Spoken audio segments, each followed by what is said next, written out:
علیکم۔ ایک چھوٹا سا مسئلہ ہے جو ہم عوام الناس جو ہیں غور نہیں فرماتے، وہ یہ ہے کہ کھانے پینے کی چیزوں کو جو ہے پھونک مارنا آقا کریم علیہ الصلوۃ والسلام نے منع فرمایا ہے۔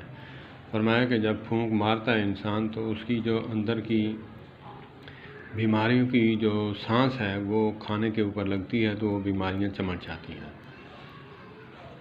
تو اسی لیے جب انسان پانی پیے تو سانس جو ہے باہر لے،